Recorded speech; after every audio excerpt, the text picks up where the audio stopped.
Krishna, ¿cómo estás? Espero que estés teniendo un excelente día. Vamos a continuar con nuestro curso Viajes al Autoconocimiento. Seguimos en la lección uno. La lección se titula Aprendiendo sobre el alma. Y vamos a ver el tema 2 de esta lección uno, que se llama la diferencia entre el cuerpo, mente y el alma. En el video anterior vimos la pregunta más importante de todas que el ser humano se debe de hacer y que se ha hecho a lo largo de la historia de la humanidad en diferentes culturas, diferentes filosofías. La pregunta más importante, que es ¿quién soy? Esta pregunta, ¿por qué es importante? Porque realmente define en su totalidad nuestro objetivo en la vida, qué es lo que debemos alcanzar. No solamente es importante saber quién soy, sino bajo qué propósitos yo estoy viviendo.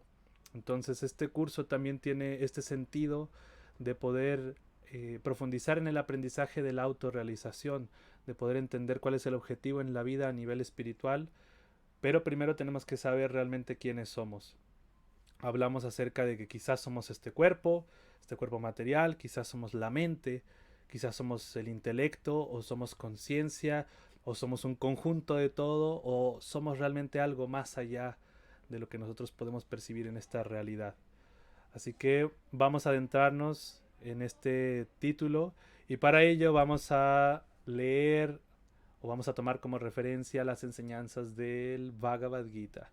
El Bhagavad Gita es uno de los textos más importantes de toda esta cultura ancestral, la cultura védica, esta filosofía de enseñanzas que tienen aproximadamente 5000 años de antigüedad, en donde Krishna, que aquí en la imagen que estamos mostrando, Krishna se conoce como la suprema divinidad absoluta o el ser divino, y Arjuna, que está con esta forma en las manos, está pidiendo a Krishna que por favor le otorgue el conocimiento para poder entender realmente este mundo y sus diferentes situaciones, cómo ligarlas completamente todo hacia el plano espiritual o hacia una concepción de vida más trascendente que solamente lo que podemos nosotros percibir en este plano.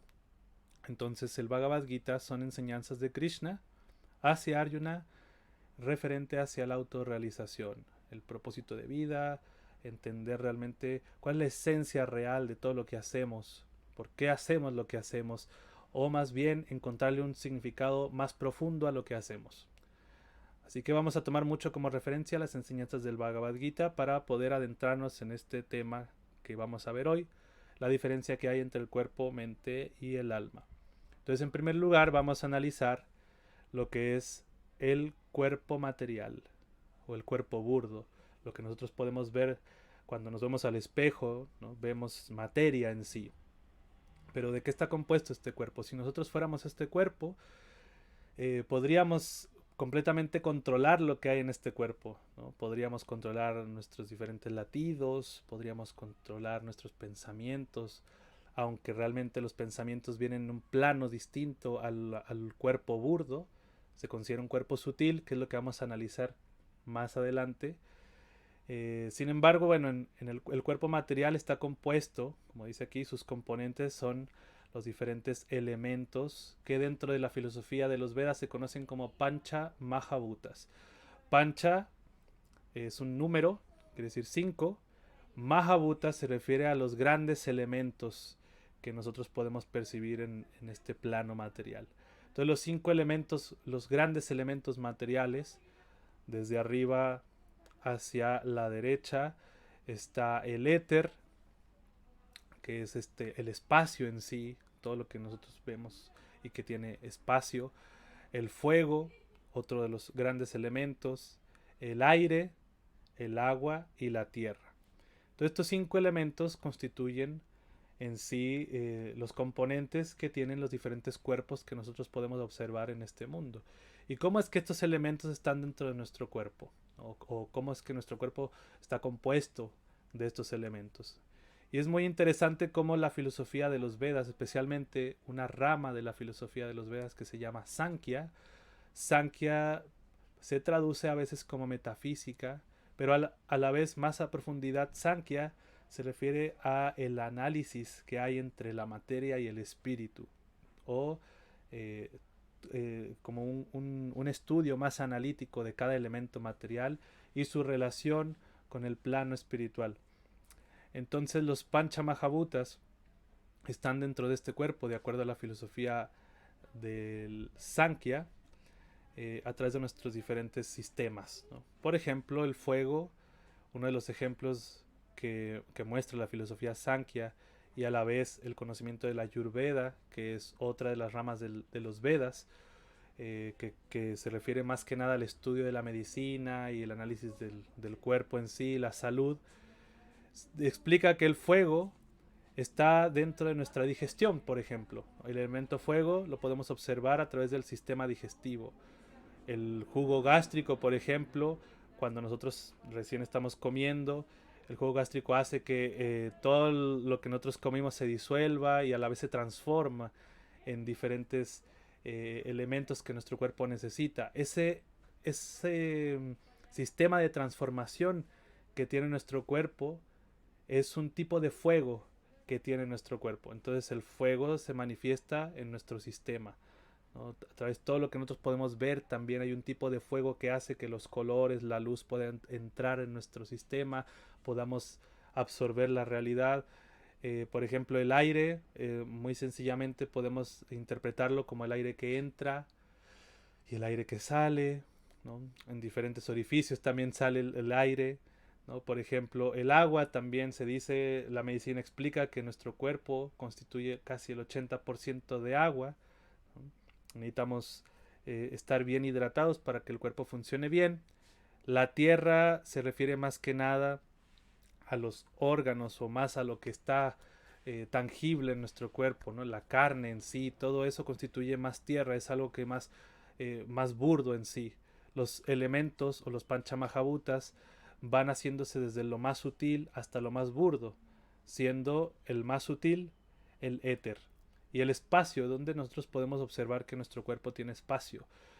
Pues lo podemos ver a través de los diferentes orificios de nuestros huesos. A veces los huesos tienen eh, pequeños orificios que hacen que tenga espacio, ¿no? Nuestra cabeza, las fosas nasales, el estómago a la vez necesita un poco de espacio para poder digerir.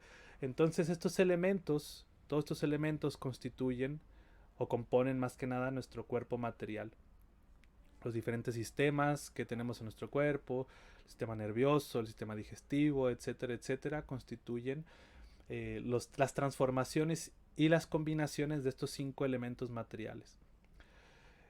Sin embargo, bueno, como ya lo habíamos hablado anteriormente, nosotros no somos este cuerpo material, porque si fuéramos este cuerpo material podríamos tener control de todos los diferentes sistemas, pero en realidad el cuerpo trabaja por sí mismo. Nosotros no tenemos que realmente ser muy conscientes de las diferentes transformaciones que tiene el cuerpo. No es que si nosotros no somos conscientes de la digestión, no vamos a digerir, ¿no? Al igual que si nosotros no somos conscientes de respirar cuando dormimos, no nos vamos a morir. En realidad no. El cuerpo es una máquina que trabaja constantemente y que hace estas transformaciones y que ejecuta sus diferentes deberes dentro de los sistemas que tiene para que el cuerpo se mantenga vivo.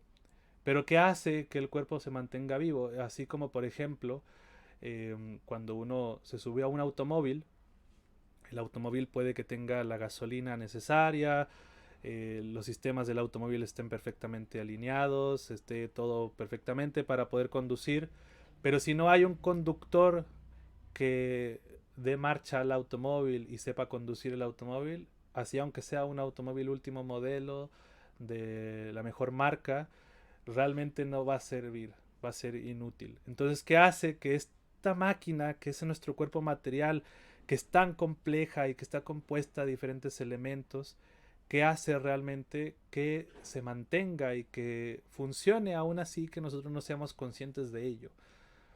¿Cuál es el ingrediente esencial que hace que el cuerpo esté vivo?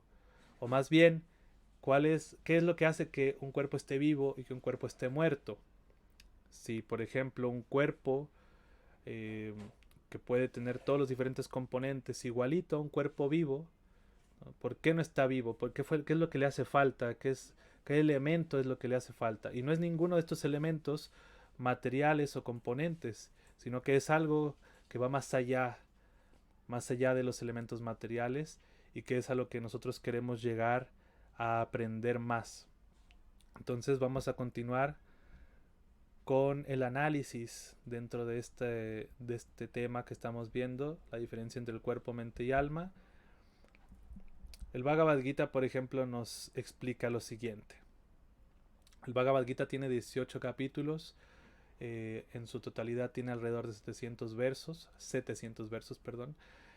Y aquí están estos textos, ¿no?, que vamos a leer del capítulo 2. Los videntes de la verdad han concluido que de lo no existente, o sea, el cuerpo material, no hay permanencia. Y de lo eterno, el alma, no hay cambio. Esto lo han concluido del estudio de la naturaleza de ambos.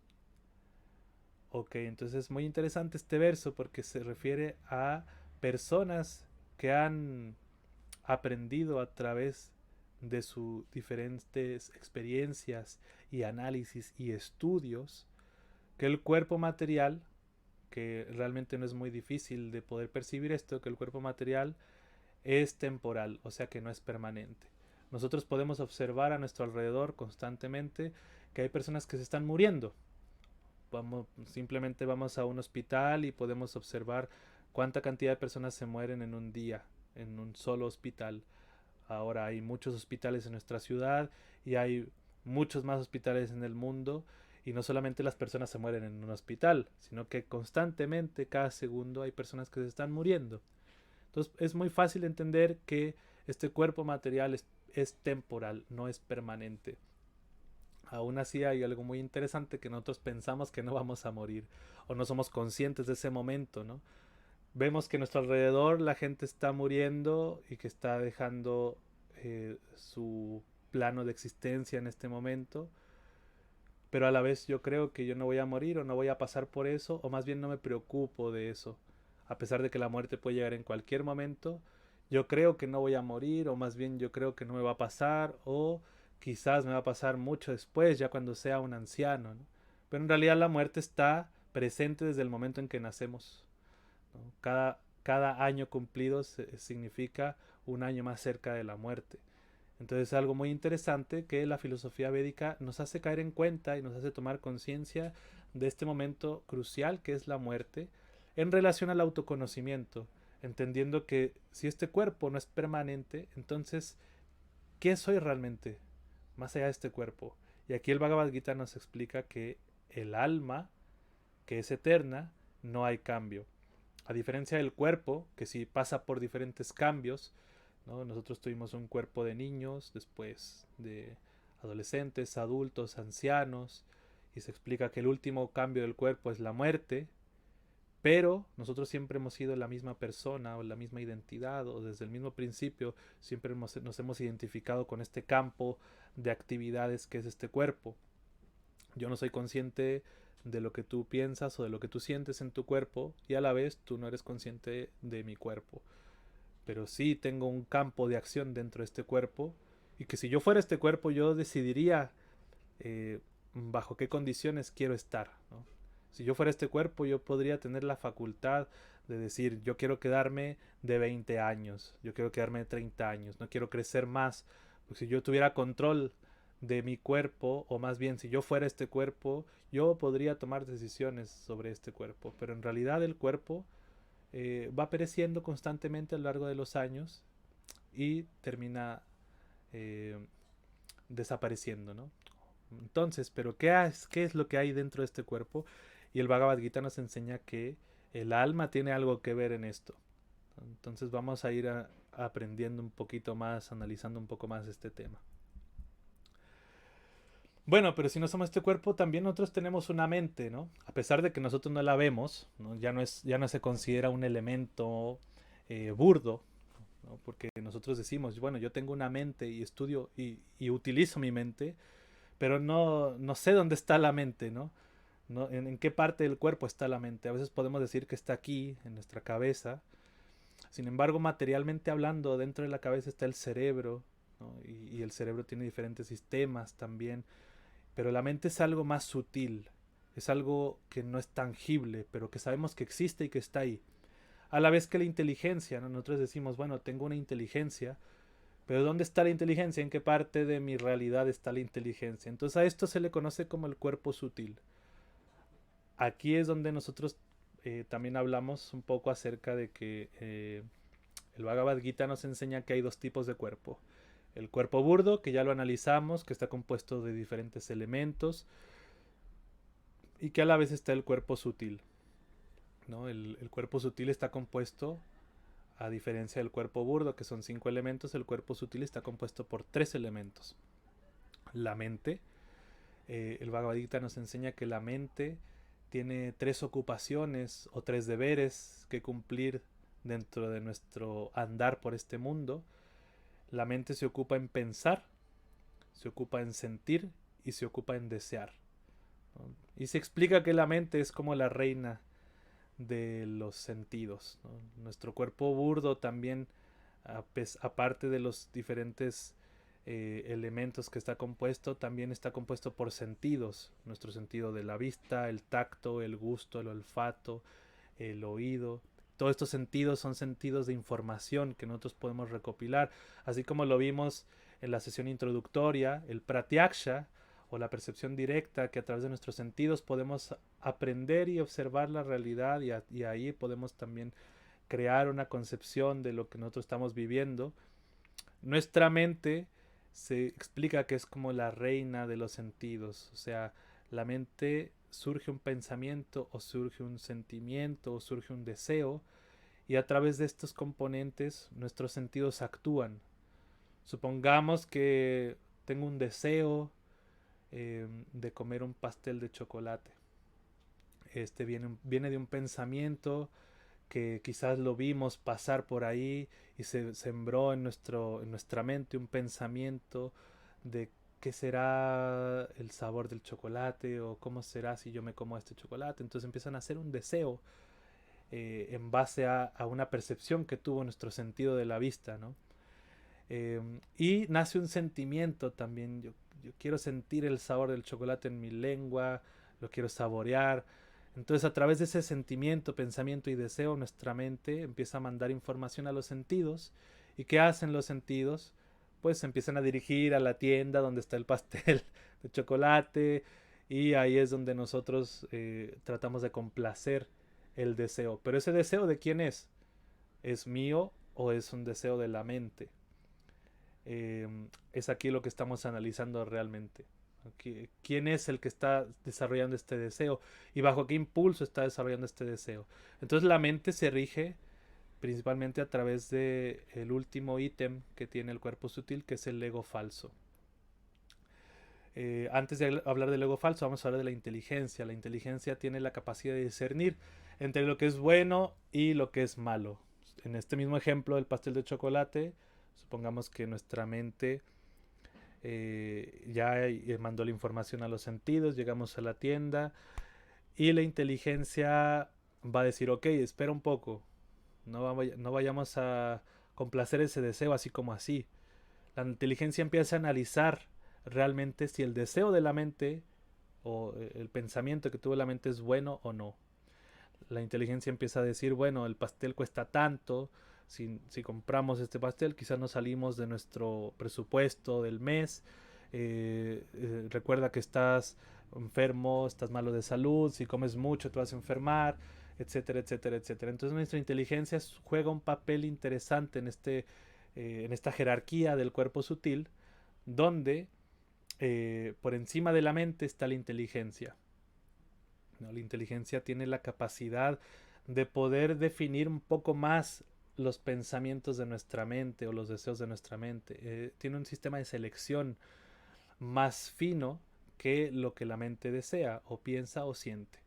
La mente es como, de acuerdo al Bhagavad Gita, la mente se considera que es como la que maneja los sentidos, ¿no? Como lo que decíamos.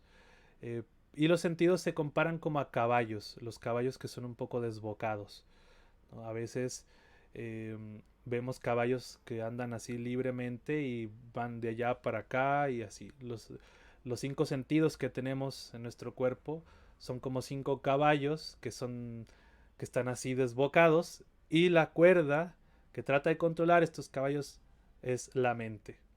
Pero quien sujeta la mente, que es el auriga o el conductor, se considera la inteligencia. ¿Y quién está detrás? El que va percibiendo todo y que no sabe qué actuar o hacer es el ser o el alma o la real esencia que tenemos en este cuerpo. Entonces nosotros a veces pensamos que controlamos nuestras acciones, pero en realidad quien está detrás de nuestro control o que no sabemos realmente cómo controlarla es nuestra mente. Nuestra mente es muy fluctuante, a veces quiere una cosa, a veces quiere otra, como lo vimos también en la sesión introductoria de el Anumana, seguir en nuestra especulación mental. Hablamos acerca de estas variaciones que tiene nuestra mente, fluctuaciones que tiene, que a veces está bien, a veces está mal, a veces desea algo, a veces desea otra cosa, a veces piensa esto, a veces piensa lo otro. Y si nosotros nos regimos solamente por nuestra mente, vamos a sufrir muchísimo. Entonces el Bhagavad Gita nos dirige mucho acerca de poder conquistar nuestra mente, poder ser controladores de nuestra mente, nuestros pensamientos, nuestros deseos, entendiendo que la mente es una herramienta también, ¿no? Es ahí donde existe esta pequeña confusión, que nosotros pensamos que somos algo, pero ese pensamiento surge de la mente, no surge del ser o del alma que está detrás de este panorama que estamos viviendo, ¿no? Entonces, aquí estamos aprendiendo acerca de los elementos de la mente o las ocupaciones de la mente, el deber de la inteligencia. Cuando la inteligencia está purificada, o mejor dicho, está adiestrada con conocimiento espiritual, tiene mucha mayor capacidad de discernir entre lo que es bueno y lo que es malo, porque está rigiéndose bajo un conocimiento trascendental, un conocimiento auténtico en base a la autorrealización o al entender realmente el propósito en la vida. Cuando nuestra inteligencia no está adiestrada de ninguna forma, la inteligencia normalmente se subordina a la mente, porque la mente en realidad es algo que no podemos controlar así como así. Nuestra mente es es un elemento muy poderoso y que si no tenemos una buena capacidad de discernimiento, nuestra mente nos va a llevar a los límites de las situaciones donde quizás vamos a sufrir más de lo que realmente estamos destinados a sufrir. Entonces es interesante esto, que uno de los propósitos de este curso también es adiestrar la inteligencia, es proporcionarte herramientas para que la inteligencia sea más fuerte en base al conocimiento que estamos tratando de compartir. Es un sistema muy bueno porque podemos entender esta jerarquía y cuando la inteligencia está solventada con conocimiento espiritual, no hay razón para que nuestra mente nos lleve hacia los límites de las situaciones, ¿no? ¿Qué pasa con esto? Que eh, por encima de la inteligencia, ya sea que esté con buen discernimiento o no, o que esté adiestrada con conocimiento o no, por encima de la inteligencia está la identidad, o sea, la identificación con este mundo, lo que se conoce como ahankara, o en otras palabras, el ego falso. El ego falso se refiere a la identificación que tenemos con este mundo, ¿no? O sea, justamente lo que yo creo que soy en base a lo que mi mente cree que soy o en base a lo que yo estoy percibiendo a simple vista, ¿no? El ego falso se refiere a que yo creo que soy este cuerpo y que todo lo que hay alrededor es mío y que todo lo que hay alrededor es para mi disfrute. Yo me llamo así, yo soy de esta nacionalidad, yo soy de este sexo, eh, yo soy hijo de tal, soy nieto de tal, yo le voy a este equipo de fútbol, etcétera, etcétera, etcétera. Todas estas identificaciones que al final son etiquetas que son pasajeras solamente por esta vida o por este instante de este mundo, creemos que somos estas cosas, ¿no? Pero a diferencia o en contrario de lo que es el ego falso, podemos entender que hay un ego verdadero, una identificación real, lo que está separado del cuerpo burdo y sutil, lo que no está relacionado con este mundo y lo pasajero que puede considerarse este mundo. Entonces es muy interesante empezar a observar que fuera de esta identificación de que nosotros creemos que somos este cuerpo, que creemos que somos esta mente o creemos que somos esta situación, más allá de todo eso, tenemos una identificación real que se refiere más que nada a la identificación espiritual. Y es lo que vamos a estar hablando ahora, ya que analizamos un poco lo que es el cuerpo burdo y el cuerpo sutil. Vamos a hablar sobre el alma o el ser o lo que realmente es el motor de este cuerpo, ¿no? Hablando más sobre el Bhagavad Gita, que es el texto que nos estamos basando ahora, el Bhagavad Gita en el capítulo 6, verso 6 nos dice lo siguiente. Dice, para aquel que ha conquistado la mente, esta es el mejor de los amigos, pero para aquel que no la ha hecho, la mente permanecerá como su peor enemigo. Entonces, el Bhagavad Gita nos enseña que la mente es una herramienta. Y una herramienta es buena o mala dependiendo de quién la use.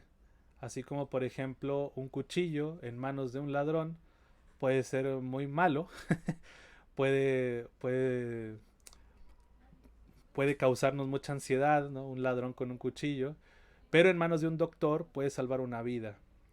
Al igual, con este mismo ejemplo, la mente es algo similar. Para aquella persona que entiende la mente, sus elementos, sus situaciones, como una herramienta para la autorrealización, la mente puede ser nuestra mejor amiga, ¿no? O sea, que podemos adiestrar nuestra mente en cuanto a sus pensamientos, sentimientos y deseos, para que eso nos dirija a un propósito trascendental en la vida. Pero para quienes no hemos podido todavía conquistar la mente o controlar la mente o crear esta alianza con esta mente descontrolada, la mente puede ser nuestro peor enemigo. ¿Por qué? Porque la mente nos va a llevar de un lado a otro sin ningún tipo de control. Así que esto es muy interesante, que el Bhagavad Gita nos va a ir enseñando constantemente que tenemos que llegar al punto de, así como ser un doctor con nuestra mente, ¿no? Tomar este cuchillo y saberlo cómo utilizar para el beneficio de nuestra autorrealización o en este caso de nuestro autoconocimiento, ¿no? Utilizarlo como una herramienta para trascender y no para denigrarnos. Por acá el Bhagavad Gita nos dice otra cosa, el capítulo 15, verso 7, dice, las entidades vivientes de este mundo material condicionado son mis partes fragmentarias eternas. Debido a la vida condicionada, están luchando muy afanosamente con los 6 sentidos, entre los que se incluye la mente. Entonces aquí está hablando Krishna, recordemos que Krishna es quien está enseñando a Arjuna en el Bhagavad Gita sobre la autorrealización o los principios esenciales para poder entender quiénes somos más allá de esta realidad que estamos viviendo. Y acá Krishna está diciendo que nosotros tenemos un tipo de vida condicionado. ¿Qué se refiere condicionado? A que justamente no sabemos cómo utilizar las herramientas que tenemos para la autorrealización. Condicionado quiere decir también no tener el conocimiento necesario para poder trascender, ¿no? Simplemente estamos viviendo el día a día, no sabemos por qué sufrimos, no sabemos por qué somos felices, no sabemos por qué tenemos que morir, por qué nacer, por qué enfermarse, por qué envejecer. Todo eso se refiere a un condicionamiento de vida que está basado en la ignorancia.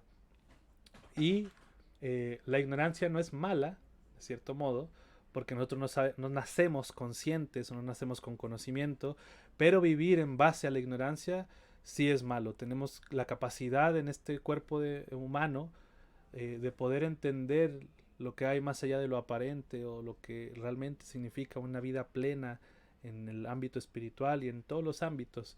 Entonces, Krishna nos explica que bajo esta vida condicionada estamos constantemente luchando muy afanosamente con los 6 sentidos.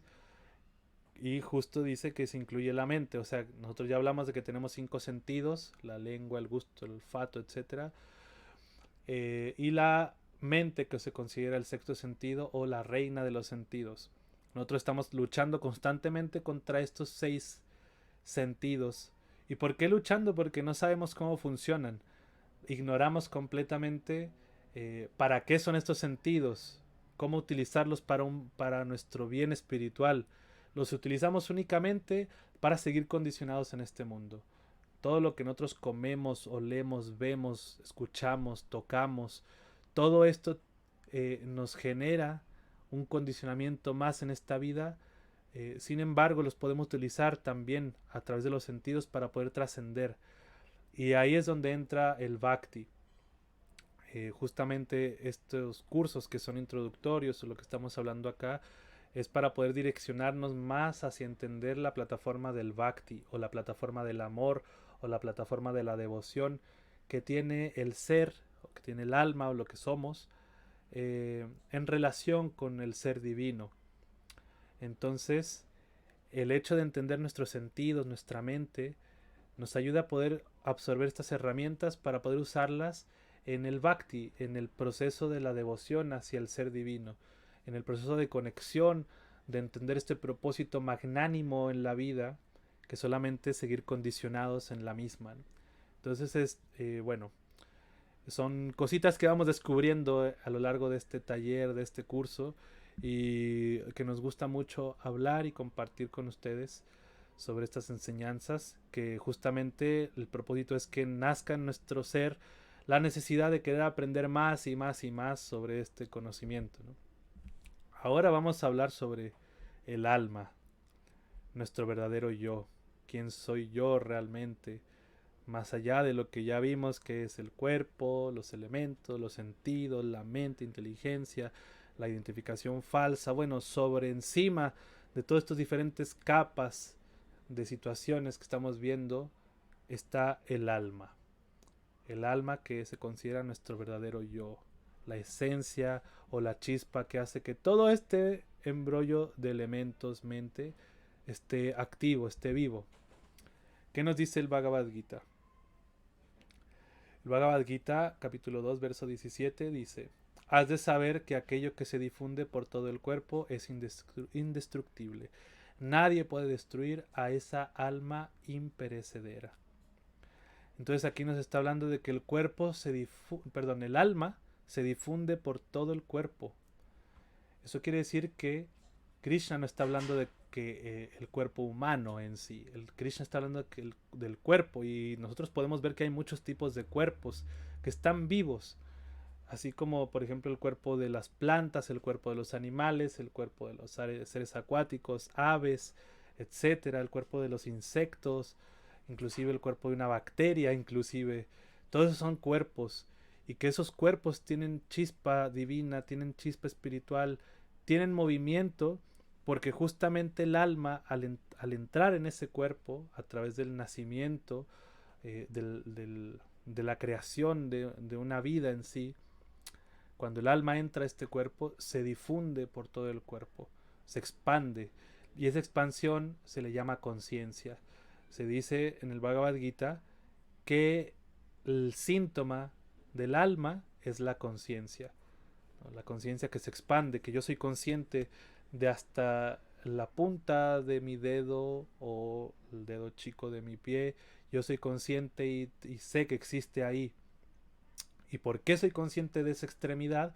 Porque justamente el alma, a través de su herramienta que es la conciencia, se expande en todo este cuerpo.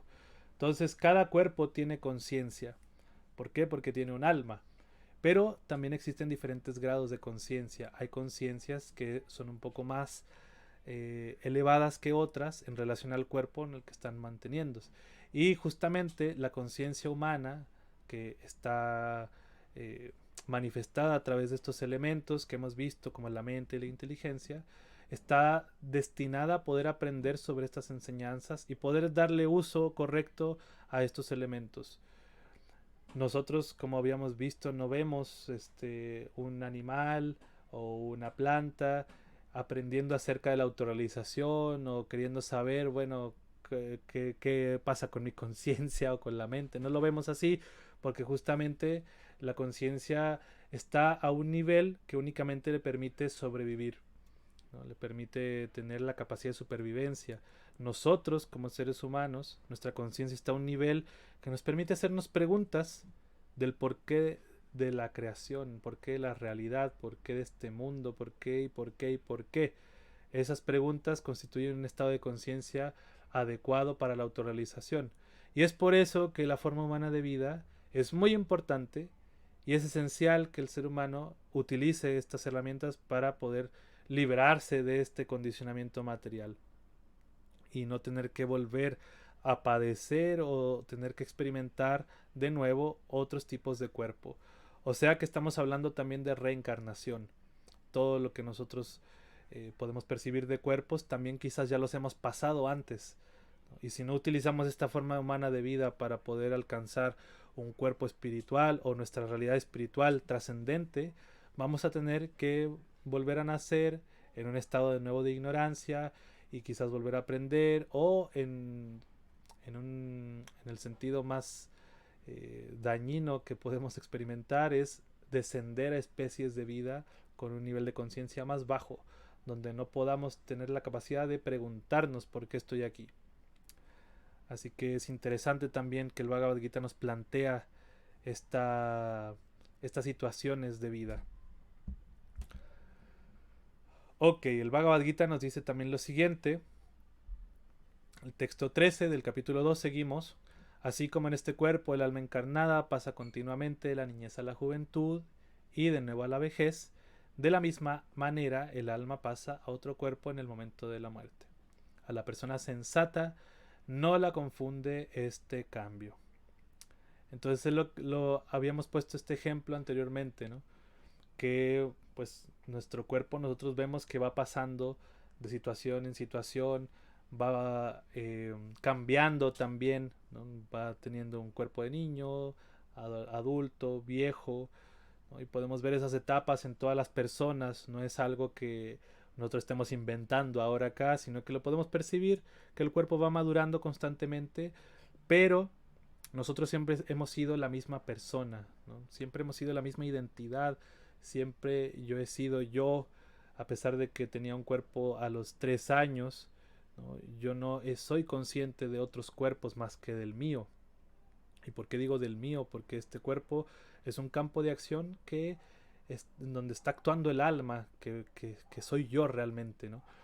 Entonces, cuando el cuerpo muere, el alma pasa a otro cuerpo, ¿no? Eso es como la ciencia de la reencarnación. Al momento de la muerte, el alma pasa a otro cuerpo. ¿Qué define el siguiente cuerpo? Bueno, no estamos viendo eso acá, pero así como un pequeño pincelada de eso, el Bhagavad Gita en el capítulo 8 explica que de acuerdo a la conciencia o el estado de conciencia con el cual estamos muriendo es el estado que vamos a alcanzar en el siguiente cuerpo. O sea que si yo muero en un estado de conciencia absorto eh, en el materialismo en sí, sin ningún tipo de tinte espiritual o algo que realmente me quiera yo entender a nivel espiritual, únicamente eso es lo que yo voy a merecer en la siguiente vida. Está relacionado con el karma, todas las actividades que venimos arrastrando y haciendo tienen un resultado y ese resultado, como no lo pagamos en esta misma vida, lo estamos cultivando para la siguiente. Y así sucesivamente nos mantenemos en un ciclo que se conoce como la rueda del samsara o el ciclo de nacimientos y muertes.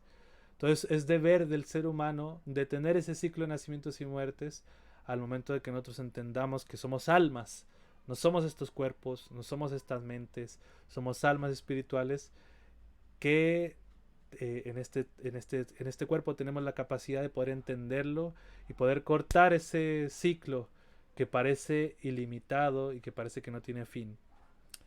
Pero tiene fin cuando nosotros decidimos ponerle un fin. El texto 20 del Bhagavad Gita dice: para el alma no existe el nacimiento ni la muerte en ningún momento. Ella no ha llegado a ser, no llegará a ser, no llega a ser y no llegará a ser. El alma es innaciente, eterna, permanente y primordial. No se la mata cuando se mata el cuerpo. Entonces aquí el Bhagavad Gita nos está volviendo a expresar la diferencia que hay entre el cuerpo y el alma. Que el cuerpo es perecedero, como lo habíamos visto. El cuerpo material tiene un fin, pero el alma no tiene un fin. Nadie puede matar al alma porque el alma es eterna. Está en un plano diferente realmente. Nosotros ahora en este momento estamos en un plano o en una frecuencia material, pero arriba de esta frecuencia está el plano espiritual, que es donde es la naturaleza del alma.